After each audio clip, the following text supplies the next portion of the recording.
Summary. Jazz may turn the lesbians straight, but Prowl turns straight men gay. One-sided, original male character, and Prowl. The police station was bustling, as was per usual, Alton supposed, but today the thought made him grumpy. The day had not gone well so far. Being a young officer new to the force, his boss wasn't necessarily fond of him, despite the fact that he had worked hard to earn his place among the law enforcement ranks. This meant that, at every turn, Alton's boss, Dale, was doing everything he could to give him a hard time. Today being paperwork duty, specifically sorting through reports. While Alton didn't necessarily dislike paperwork, in fact he enjoyed nearly every aspect of his job, he had been doing said paperwork since 4 o'clock that morning, and he wasn't even halfway through it.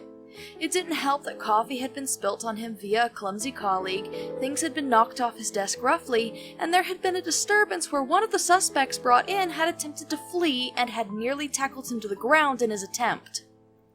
Even good-natured Alton was nearly at the end of his rope and about ready to just head home for the day. Paperwork could be done at home, right? Alton slumped down in his seat as he moved on to the next report. To be honest, sorting through reports wasn't even difficult, it was just tedious. Very, very tedious. He scowled deeply at his screen before taking a deep breath and schooling his features. A good officer never let his emotions influence his work. It could lead to mistakes, after all. What better way to practice than during a time like this, right? Somehow that didn't really motivate him. Regardless, Alton kept his stone face in place, his fingers continued to fly over the keys at a steady pace. "Excuse me." The quiet, light voice had Alton stopping mid-sentence on the computer. He frowned. Surely someone wasn't speaking to him. He was in the back of the room, away from the front desk. No one spoke to him during the day unless it was his boss or his partner. Usually, anyway. Thoroughly confused, Alton raised his head, pushing up his square black metal-framed glasses as he did so, and stopped short. The person that stood before his desk had his brain scrambling and falling to pieces. Delicate, feminine features framed by dark, slightly curly short hair, paired with equally dark eyes. Lord, his dark blue eyes. And a small, polite, apologetic smile. His heart thudded in his chest sharply, and Alton suddenly felt lightheaded. Somewhere in his now fogged mental perception, he remembered his manners. "Yes?" "I am Officer Prowl. I am looking to speak with Mr. Vince Dale.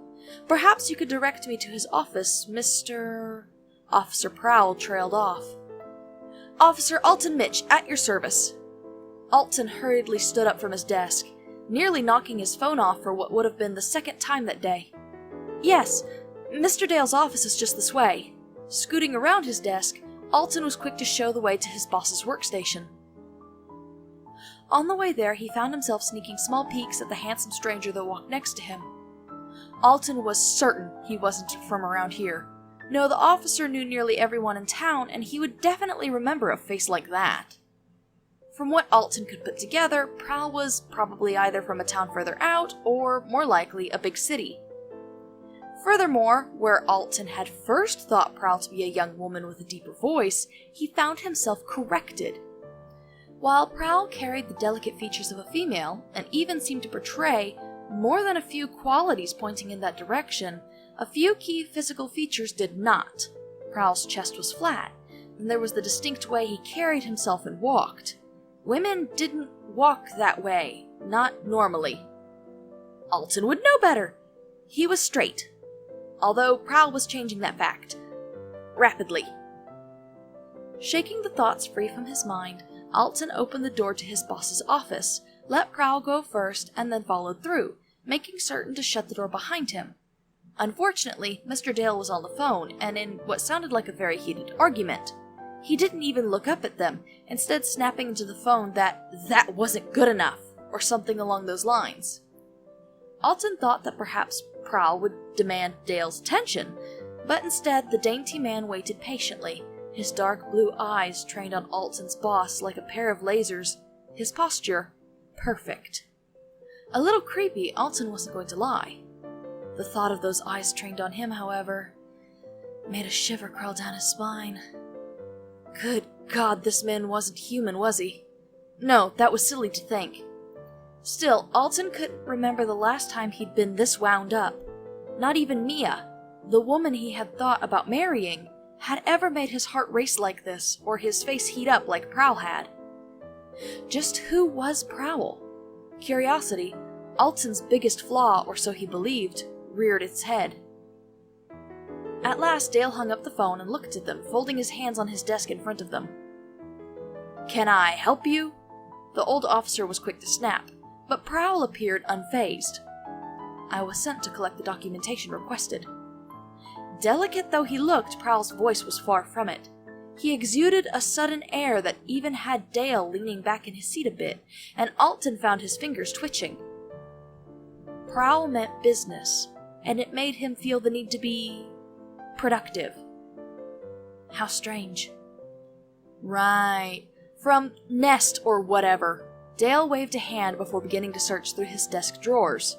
"I gathered them up for you this morning and had them right over here. Give me a second," he grunted. Prowl looked stern, and yet at the same time at ease.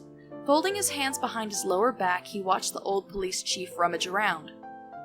After a moment, he pulled out a set of manila folders with a triumphant noise before holding them out to Prowl. "Here you are," Dale huffed. "All the reports that you asked for. You'll find everything in order, I trust?" Prowl took the paperwork from Dale delicately before flicking it open and skirting through every paper with far more elegance and speed than even the most efficient officer was capable of. Within a mere 5 or so seconds, he had checked through all the folder's contents and proceeded to flick it shut. "Thank you. You are sure this is everything?" "Very. We checked 3 damn times," Dale scoffed. "Good. Then I will be on my way." Prowl was short and to the point, nearly curt in his dealings with his fellow officer.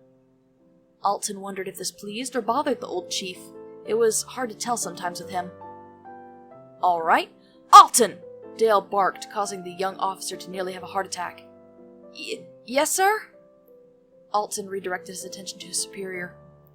"See, Mr..." Dale raised an eyebrow at Prowl. "Prowl." "See Mr. Prowl out the door." The chief waved a hand, clearly dismissing them. "Yes, sir." Alton opened the door and stepped to the side. "Right this way, please." He tried to remain courteous and polite. Together, he and Officer Prowl left Dale's office to the sound of the chief muttering something about New Age hippie names. Something he had muttered about Alton's name as well. Alton had done his best not to let it get to him. The entire time Alton had been leading Prowl around, the strange man had never once spared a glance anywhere besides the direction of his destination. He seemed focused and nearly, well, tunnel-visioned. And the way to the front door was no different. Prowl looked neither right nor left, and instead seemed to hone in on the glass front door. He didn't even look at Alton. A fact Alton swore didn't bother him. It didn't. Really, it didn't. He didn't even know Prowl. Besides, he was straight. Straight! So why wasn't that sticking? Because he was still very much attracted to the other man. Alton was borderline sorrowful to see Prowl go, even as he opened the door for him and watched him traverse down the first 2 steps towards an unfamiliar police cruiser. And then Prowl surprised him yet again. He stopped, seemed to contemplate something, and then looked back at the young officer. A light breeze brushed soft chocolate-brown curls aside, and heat rushed to Alton's face. Prowl was, most certainly, too angelic to be human. It was official. No one looked that good. Alton didn't care what bullshit excuse you came up with. If you find yourself swamped with work, and stressed because of coworkers or your boss, give me a call. You will find my number on your desk, Prowl informed him, and Alton gaped, frozen in place, his face flaming red. Why, I mean... Alton stumbled and stuttered, feeling like an idiot. Thankfully, Prowl seemed to understand. You remind me of myself when I was young. With that, he turned and headed down the rest of the steps before swinging himself into his vehicle. And Alton was most certainly not staring at his mouth-watering ass the entire way. Nope, not at all, not even a little. The young officer watched as Prowl drove off in his cruiser. A silver, sleek, expensive-looking car quickly pulled out of a parking spot and zipped after him. Feeling like every brain cell in his head had just died, Alton turned and stumbled his happy ass back to his desk before collapsing into his seat. Reports? Fuck reports. Grinning giddily, he instantly spotted the unfamiliar bright yellow post-it note with a sequence of numbers on it and Prowl's name beneath it in neat, elegant, perfect cursive. Alton was quick to pick it up and tuck it into his shirt's front pocket. Was it bad of him to consider calling Prowl that evening instead of going to dinner with Mia? There was just something about Prowl that made him want to drop everything else, or work so many times harder to garner his attention. Alton chuckled at his day's turnabout before finally getting back to work. Prowl tried to ignore the cackling that came over his comlink system as he navigated the highway. Jazz, I fail to see what you find so amusing. He was getting tired of it. Prowler, you're a damn hypocrite! The saboteur wheezed with laughter.